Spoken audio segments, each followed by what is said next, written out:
Is Kanye West just an eccentric billionaire, or is there something more concerning beneath the surface? From controlling outfits to public declarations of ownership, he is giving us a masterclass in how not to treat your partner. So grab your popcorn, buckle up, and join us as we dive deep into the question on everyone's mind. Is Kanye West an emotional abuser? Let's find out. Kanye said, I have dominion over my wife. I don't make her do nothing she doesn't want to, but she definitely wouldn't have been able to do it without my approval.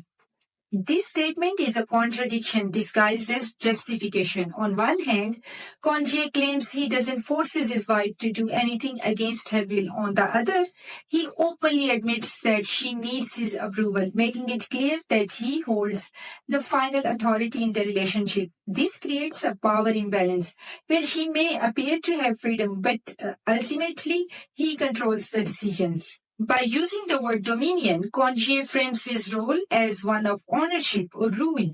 He is not explicitly saying, I'm God, but he is tiptoeing around it with all the grace of a rhino in a ballet studio. Claiming dominion over another person isn't standard human behavior. It is the language of a deity or a particularly narcissistic dictator.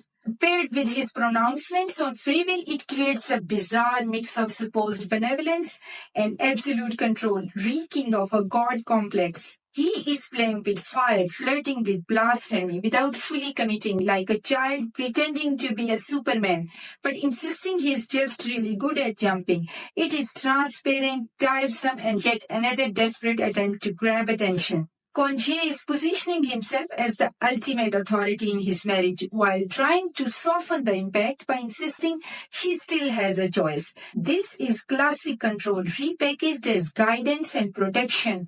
It allows the controlling partner to maintain power while avoiding direct accountability. In essence, Kanye is saying she can do whatever she wants as long as I allow it. This isn't respect, it's control wrapped in the illusion of consent. Kanye West proudly declared on social media that the couple had spent weeks designing the look, tailoring the Bianca's dress, red carpet dress 6 times before finally showing it at the Grammys. While it is fine for a partner to offer opinions or help pick out an outfit, obsessing over what a woman wears, especially to this extent, is a red flag. A good man respects his wife's choices without exerting control over them. When a man takes excessive interest in how a woman presents herself publicly, it raises serious concerns about control rather than support. A supportive partner might weigh in on a dress or offer feedback, but ultimately the decision should be hers without pressure. But if he spends weeks micromanaging every detail of your outfit and the final result is barely even a dress, that's not just controlling, that's a massive red flag. And let's be real, if he is that obsessed with what you wear, what's next? Dictating your grocery list, choosing your friends, pre-approving your Instagram posts? It's a slippery slope from helpful fashion tips to living in a sartorial prison where your only permitted color is beige. No thanks. Kanye wrote, she's with a billionaire. Why would she listen to any of you dumb broke people? Kanye's statement reeks of a belief that wealth determines a person's worth. By emphasizing that he is a billionaire and using financial status as a way to discredit others, he is implying that people with less money are automatically inferior and unworthy of having opinions. This kind of mindset is not just arrogant, it is outright dehumanizing. His insult towards those with less money, dumb, broke people, reinforces the idea that in his eyes, financial status is the ultimate measure of intelligence, credibility, and value. It's a toxic mix of elitism and materialism, where money isn't just power, it is a weapon to belittle and silence others. Beyond being offensive, this attitude is deeply flawed. Plenty of wealthy people lack wisdom or integrity, while many who struggle financially are intelligent, kind, and hardworking.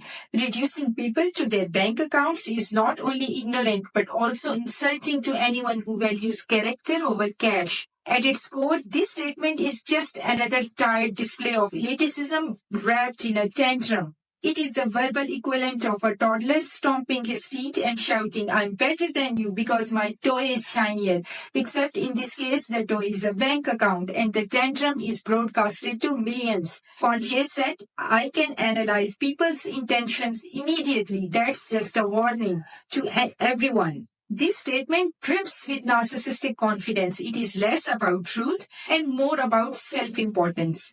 Contier isn't just claiming he can read people, he is issuing a warning as if he is a force to be feared. That's not self-awareness, it is a power move. Statements like this are designed to put others on defensive, discouraging criticism while creating an illusion of invulnerability. After all, who wants to challenge someone who claims to see through everything? In reality, this kind of rhetoric reeks of the manipulative garbage an emotional abuser would spew. It's a classic tactic used to shut down dissent and project an aura of intimidating omniscience. It is not about wisdom, it is about control. Here are my final thoughts.